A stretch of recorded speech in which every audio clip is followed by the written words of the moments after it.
O que é o dom de línguas e o dom de interpretação? Finalmente chegamos naqueles dons mais palpitantes, mais pedidos, mais perguntados, mais abatidos, enfim. Pois bem, respire fundo e vamos lá. O dom de línguas é mencionado ainda pelo Senhor Jesus Cristo na sua grande comissão, naquela passagem do finalzinho do Evangelho de Marcos, que é conhecido como Grande Comissão em Marcos. E ele diz que aqueles que creem em seu nome aqueles que creem em seu nome falarão novas línguas, entre outras coisas mais, né? Então, essas novas línguas não aparecem no Antigo Testamento em nenhum lugar. Há teólogos, até de renome, teólogos que eu respeito, mas discordo plenamente, porque alguns dizem e insinuam, ninguém chega a afirmar, tá? Mas muitos insinuam que o dom de línguas também estava presente no Antigo Testamento. E aí eu pergunto, por quê? Qual o sentido disso, né? Se isso foi prometido apenas por Jesus, já após a sua ressurreição.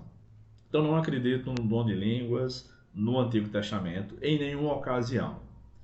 Outra coisa que eu quero dizer é que esse vídeo aqui é curtíssimo, mas no meu livro Os Dons Não Cessaram, tá?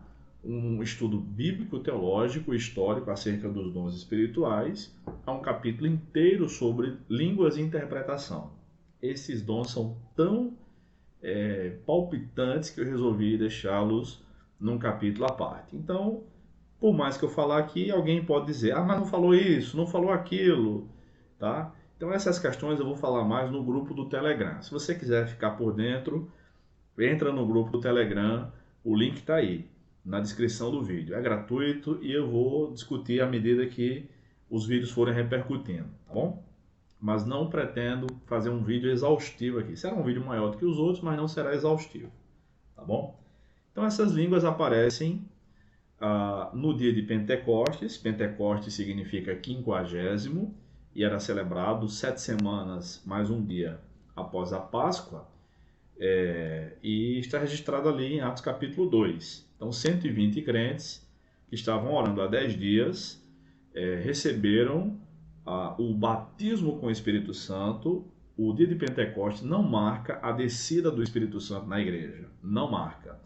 Isso aconteceu em João capítulo 20, quando Jesus tinha ressuscitado, e aí em João capítulo 20, quando estavam 10 apóstolos reunidos, Judas não estava mais, é óbvio, e Tomé não estava naquele momento, então tinha 10 apóstolos reunidos.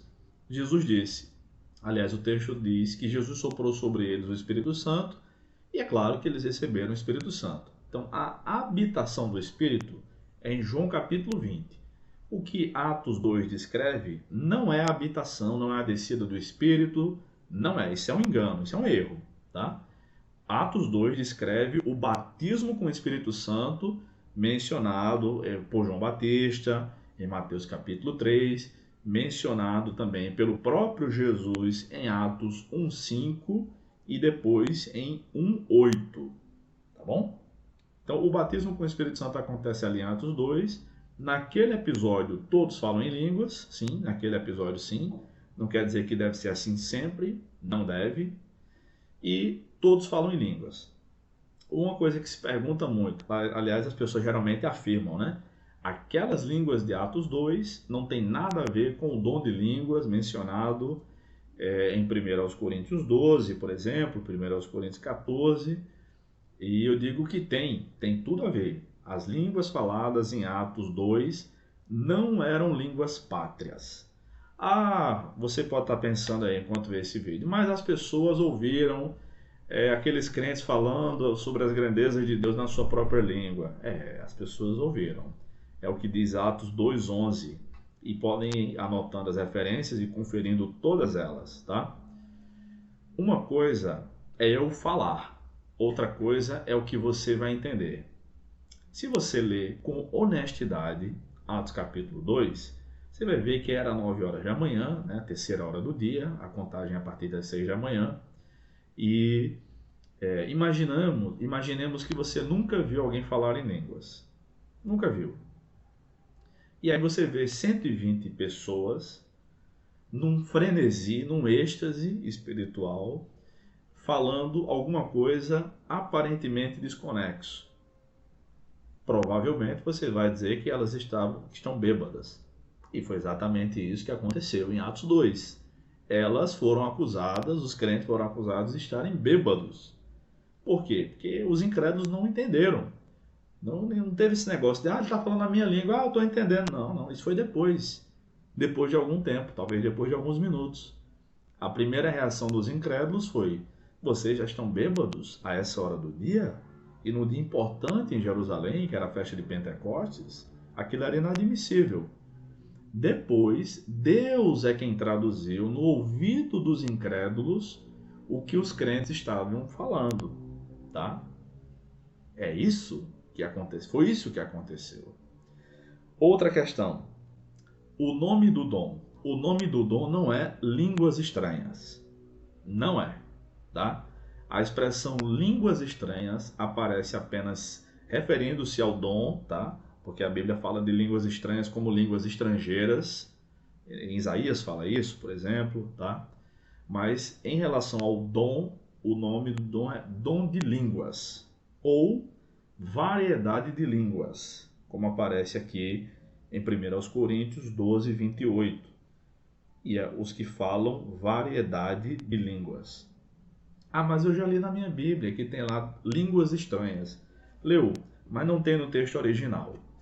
Línguas estranhas, a palavra estranhas foi acrescentada ao línguas na edição da Bíblia Revista e Corrigida de 1995, Almeida, né?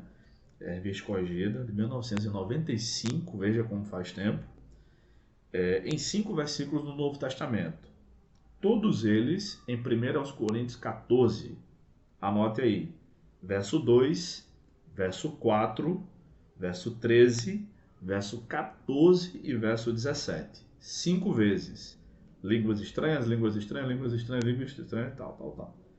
Mas essa palavra estranhas, aliás, geralmente deve estar na sua Bíblia em itálico, que é uma indicação de que não faz parte do texto original, mas é um acréscimo, tá, da Revista Corrigida para tentar suavizar ou, melhor dizendo, esclarecer o sentido do que está sendo dito. Essa era uma tática de tradução antiga. Quando João Ferreira de Almeida começou a traduzir o Novo Testamento, na sua época, há muito tempo, essa era uma tática de tradução, não somente tradução da Bíblia, mas de tradução de maneira geral, tradução de livros de maneira geral. Acrescentar uma ou outra palavra para que ajude no sentido, para que faça sentido para o leitor. Então o nome do dom não é dom de línguas estranhas. Fulano fala línguas estranhas. Esqueça isso, irmão. Isso não é bíblico. Está em uma versão da Bíblia. Tá bom? Ok. Vamos falar do dom alguns minutos. Quem fala em línguas fala mistérios com Deus. E a todas as pessoas, eu não falo em línguas, tá? Mas gostaria muito de ter essa experiência. Já pedi muitas vezes a Deus, às vezes sonho falando em línguas, mas acordo e nunca falei, tá? Todo mundo que fala em línguas, a quem eu perguntei, e eu perguntei a muita gente, descreveram da seguinte maneira: é como se a boca falasse sozinha. Então, muita gente diz assim, não, eu queria dizer aleluia, glória a Deus, exaltar o nome do Senhor, e sai numa língua que eu não conheço, sai em línguas, ou muita gente diz, sai em língua estranha, né? E é assim que acontece. Eu não posso desprezar o relato dos irmãos, porque é assim que acontece. Agora, é possível se controlar, porque o texto de 1 Coríntios 14 diz isso, que num culto só, 2 ou 3 pessoas no máximo devem falar em línguas, sendo uma por vez. E se não houver quem interprete, que se cale, né? Que fale em casa. O próprio Paulo disse que falava em línguas mais do que todos os coríntios, mas preferia falar 5 palavras no vernáculo, ou seja, na língua local, a falar 10.000 palavras em línguas que ninguém entendesse. Então quem fala em línguas não necessariamente entende o que está sendo dito, mas a Bíblia diz que ele está sendo edificado. Então seria bom se muitas pessoas na minha igreja falassem línguas? Claro que seria muito bom. Que muita gente ou todos tivessem esse dom e todos os outros seria bom, tá? Porque se eu tenho uma igreja com 100 pessoas e 50 falam em línguas, 50 estão sendo muito edificadas. E orar, falar com Deus é edificação, seja no vernáculo, seja na nossa língua pátria ou em línguas angelicais. Aí a ideia de angelical vem de 1 Coríntios 13:1, que é o contexto imediato. Mesmo que eu falasse as línguas dos homens e dos anjos, mas não tivesse amor, seria como metal que soa, ou como prato que tine, ou como símbolo que retine, em algumas traduções mais antigas. Tá? Outra questão. Quem fala em línguas pode interpretar? Pode. O texto bíblico diz. Tá? 1 Coríntios 14:13. Por isso, aquele que fala em uma língua, ore para que a possa interpretar. Então, não tem necessariamente como bônus, como um combo, os dois dons. Não. Mas quem fala em línguas também pode interpretar as suas línguas e interpretar para os outros que estão presentes serem edificados. Tá bom? Mas geralmente é outra pessoa que interpreta. Outra questão interessante. Por que há tão poucas interpretações das línguas? Esse é um mistério. Realmente eu não tenho resposta para isso, mas eu tenho para mim que é porque as pessoas não buscam esse dom. O dom de interpretação. Não pedem a Deus. Muita gente, mas muita gente mesmo com quem eu converso, com quem eu conversei durante 3 anos em que eu estava escrevendo esse livro aqui, nos anos 2016, 2017, 2018, diziam, né? Eu oro para receber o dom de línguas, mas pouca gente, ou quase ninguém, né, ora para receber o dom de interpretação. Então talvez seja por isso, tá bom? Para finalizar, muita gente acredita que línguas mais interpretação é igual a profecia. Concorda com isso? De maneira alguma. As línguas revelam a oração diante de Deus. É o que sai da nossa boca para Deus. A profecia é a mensagem que vem de Deus para nós. Então as línguas e a interpretação as línguas interpretam, as línguas abençoam, edificam quem fala. A interpretação edifica quem ouve, tá? Mas não é o mesmo que receber uma revelação divina. E profecia, repito, é sempre revelação. É assunto para outro vídeo, porque também o tema é muito difícil, muito mal compreendido e muito polêmico. Então essas são questões introdutórias. Repito, se você quer saber mais sobre o assunto, esse dom, outros dons, é uma maratona de vídeos que eu estou gravando aqui, serão 25 ao todo. Entre para o nosso grupo no Telegram, você é muito bem-vindo. Será muito bom poder compartilhar material com você. É gratuito, gente, é gratuito. Estou fazendo isso aqui de graça, tá bom? Seja bem-vindo para o nosso grupo. Deus te abençoe e até mais.